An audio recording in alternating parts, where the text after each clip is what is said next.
So guys question आया था gate के एग्जाम में। तो हम यहाँ पे कुछ क्वेश्चन सॉल्व करेंगे इसमें से। सो कुछ इजी क्वेश्चन से शुरू करते हैं, देन टफ क्वेश्चन में वन बाय वन जाएंगे हम। सो ये ऐसे क्वेश्चन थे जो कि बहुत कम टाइम में हो जाते हैं।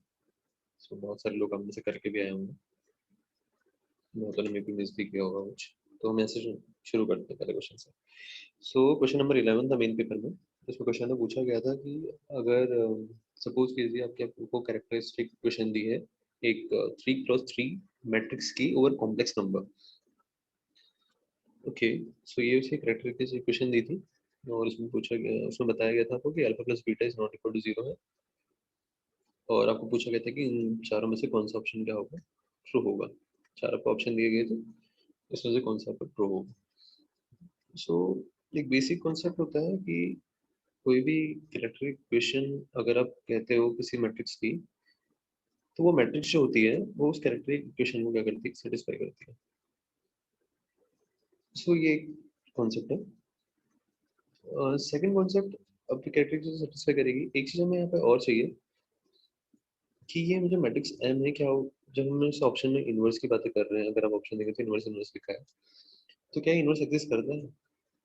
तो इनवर्स कब एग्जिस्ट नहीं करता? जब इसकी आइगन वैल्यू क्या हो जाती है, जीरो हो जाती है। तो आप चेक कर लीजिए कि इसकी आइगन वैल्यू जीरो है या नहीं। तो अगर आप चेक करेंगे तो जीरो इस इक्वेशन को सेटिस्फाई नहीं करता।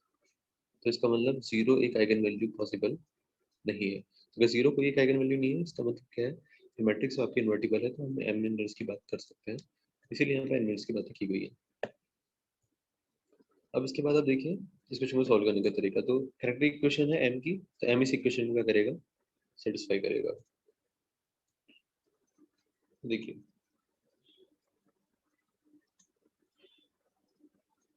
तो हम एम इस इक्वेशन को सेटिस्फाई करेगा, मतलब M Q plus alpha M square plus beta M minus one की वैल्यू क्या हो जाएगी, माइनस आई है ये, आई की वैल्यू क्या हो जाएगी, जीरो। ओके, गिवन है कि अल्फा प्लस बीटा है नॉट इक्वल टू जीरो। अब इस इक्वेशन को आप m इनवर्स से मल्टीप्लाई कीजिए बोथ साइड। m इनवर्स से क्यों कर सकते हैं मल्टीप्लाई, क्योंकि m क्या है, इन्वर्टिबल है। तो आप बोथ साइड मल्टीप्लाई करेंगे तो यहाँ तो जीरो ही रहेगा, तो यहाँ पर क्या जाएगा M square plus alpha M plus beta minus M inverse. Okay, सभी देखिए इन दोनों में से आप m कॉमन ले लीजिए और ये डिस्ट्रीब्यूटिव लॉ मैट्रिक्स में सेटिस्फाई होता है। a into B plus C is equal to A B plus A C होता है। ओके, सो उसी रूल से हम इस लाइन को ऐसे लिख सकते हैं। और ये जो दो टर्म है इसको आप सेकंड साइड भेज दीजिए, तो आपको टोटल अब यहाँ पे क्या मिल जाएगा। अब आपके पास आ गई ये चीजें, m into M plus alpha I is equal to M inverse minus beta I. दोनों side again m inverse multiply कीजिए, तो यहाँ पर से m तो कैंसिल हो जाएगा, सेकंड साइड m आ जाएगा। तो फाइनली आपको क्या मिल रहा है, फाइनली आपको मिला m plus alpha I is equal to M inverse into M inverse minus beta I. So ये ऑप्शन में था भी, अगर आप चेक करेंगे तो देखिए आपका m into M inverse minus beta I is equal to M plus. तो ये ऑप्शन यहाँ पे आपका डी जो है यहाँ पे करेक्ट हो जाएगा। इसी तरीके से अब आते हैं सेकंड क्वेश्चन की तरफ। एक ही क्वेश्चन फिर से लीनियर अलजेब्रा से आया था, लीनियर ट्रांसफॉर्मेशन से। 47 नंबर क्वेश्चन है मेन पेपर में। सो इसमें पूछा, इसमें आपको दिया गया था R2 से R2 में एक लीनियर ट्रांसफॉर्मेशन। और लीनियर ट्रांसफॉर्मेशन ऐसे डिफाइन करते हैं कि 1 और 2 को इसकी वैल्यू दी थी 1 0 और 2 और 1 को इसकी वैल्यू दी थी 1 1। क्वेश्चन में आपको टी इनवर्स के बारे में बताया गया था कि T inverse P comma Q की वैल्यू एक्स कॉमा वाई है। सो आपको टी इनवर्स की वैल्यू निकालनी थी कि टी इनवर्स कैसे डिफाइन होगा। सो डिफाइन पी और क्यू पे कैसे डिफाइन होगा, और उसमें जो एक्स की वैल्यू है और वाई की वैल्यू है वो क्या होगी। तो चार ऑप्शन आपके पास दिए गए थे। एक बहुत सारे लोगों ने इसको अलग अलग मेथड से सॉल्व किया है। कुछ लोगों ने यहाँ पर से पहले टी इनवर्स निकालने की कोशिश की है, पहले टी की ऑफ एक्स कॉमा वाई की फॉर्म बनाने की कोशिश की है, फिर वहां से टी इनवर्स निकाला है और फिर टी इनवर्स निकाल के उन्हें डायरेक्ट सॉल्व कर रखा है। इसको करने की एक इजी मेथड भी है, अगर आप देखें ना मैंने यहाँ पर उस इजी मेथड से सॉल्व कर रखा है। सो इजी मेथड क्या है, ये ट्रांसफॉर्मेशन देखिए, यहाँ से आपको सिर्फ टी के बारे में नहीं पता चल रहा, आपको यहाँ से टी इनवर्स की भी इन्फो मिल रही है। कैसे, देखिए देखिए उसी अगर आप उसको चेक करेंगे तो यहाँ पर आपका पहला क्या है, टी ऑफ 1 2 इक्वल टू 1 0। तो यहीं से आप क्या बोल सकते हैं, T inverse of 1 0 is equal to 1,2 कह सकते हैं। और यहाँ से आप क्या बोल सकते हैं, T inverse of 1,1 is same as 2,1। So आपको टी इनवर्स की वैल्यू भी मिल गई 2 पॉइंट्स पे।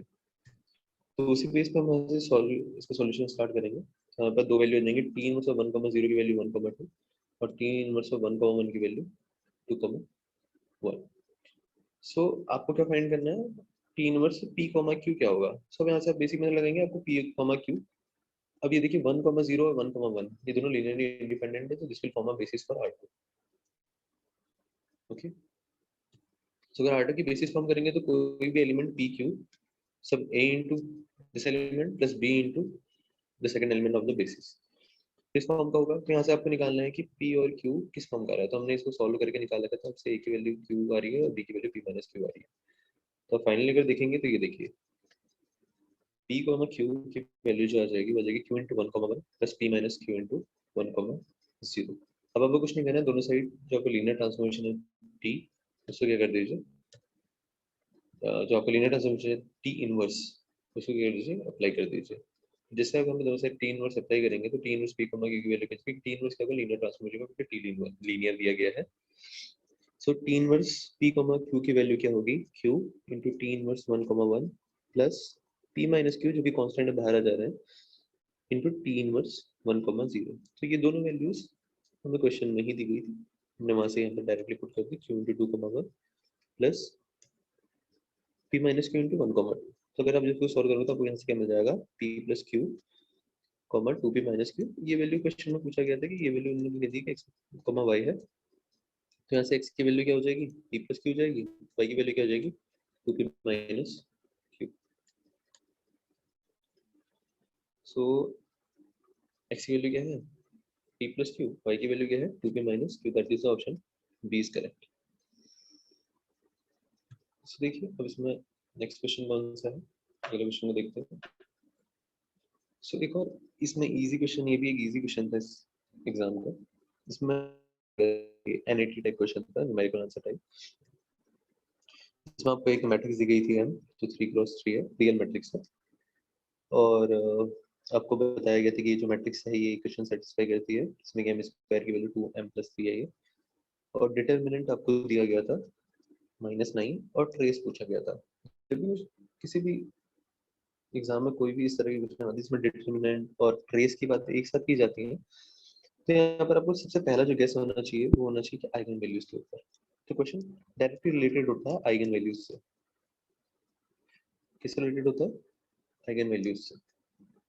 ओके, तो आइगन वैल्यू से क्वेश्चन रिलेटेड होता है। तो यहाँ पर आपको आइगन वैल्यू सोचनी है। What is the determinant of matrix, determinant of the matrix होता है मल्टीप्लिकेशन ऑफ आइगन वैल्यूज, और ट्रेस ऑफ द मैट्रिक्स क्या होता है, वो होता है समेशन ऑफ आइगन वैल्यूज।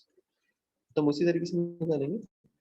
और आपको एक और चीज बता दूं कि अगर कोई भी मैट्रिक्स की ऐसे किसी भी पॉलिनोमियल को सेटिस्फाई करता है तो उसकी हर आइगन वैल्यू जो होती है, every eigen value will satisfy the same polynomial.